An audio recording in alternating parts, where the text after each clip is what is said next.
So, ganito maglipat ng perma. Una, i-open mo yung perma. So, gumawa ko ng sample. Sample lang.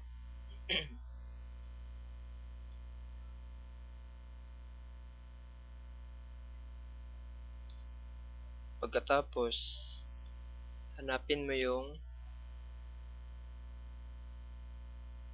magic tool. Bale, nandito lang siya, banda. Ito yan. Kung hindi mo makita yung magic tool, basta hindi mo siya makita, bale, i-double click mo siya. May pagpipilian kung CS5 yung gamit mo na Photoshop. Ito yan, quick selection tool, tsaka magic wand tool. So, piliin mo yung magic wand tool. Pero bago yan, bumalik ka muna dito sa taas, pinakataas. Ito. Tapos click mo. Tapos, bago ka mag-erase ng mga puti, double click mo muna ito, itong layer dito. Tapos, pagka double click mo, press OK mo na lang. Pagkatapos, balik ka, click mo yung magic tool, magic wand tool. Tapos, ito na. I-press mo tong mga white, lahat ng white. Tapos, click mo siya ulit. Diba, i-click mo siya. Pag click mo, press delete. Press delete. So, nawala na yung mga puti. Ganun din sa iba. Click mo, tapos press delete. Click, press delete. Hanggang sa maubos lahat ng puti. So, yan, transparent na siya. So, balik ka dito sa move tool. Tapos ngayon, i-open mo na yung certificate.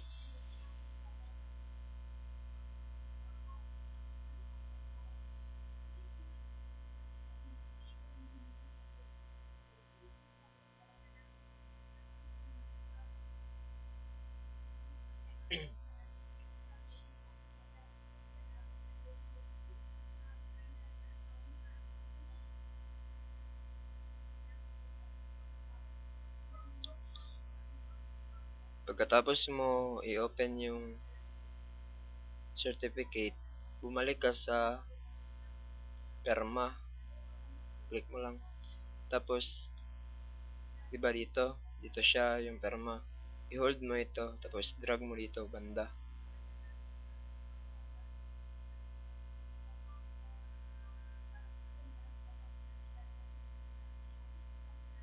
Tapos,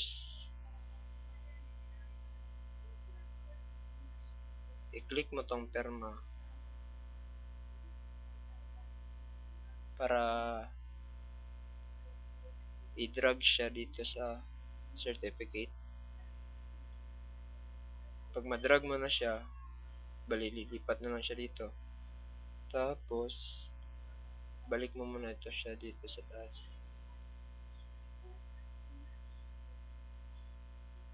Tapos, balik sa certificate. Para makita mo tong ito, pang-adjust, i-click mo, teka lang,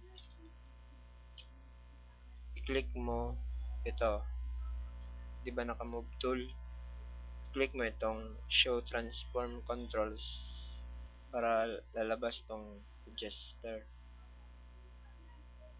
So yan, i-adjust mo lang,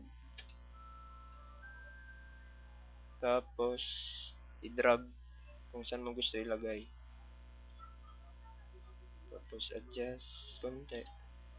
Tsaka pag ma-adjust mo siya, press enter or click mo dito, tapos apply. Tapos yun lang, i-save mo na siya as JPEG. So yun lang, sana gets.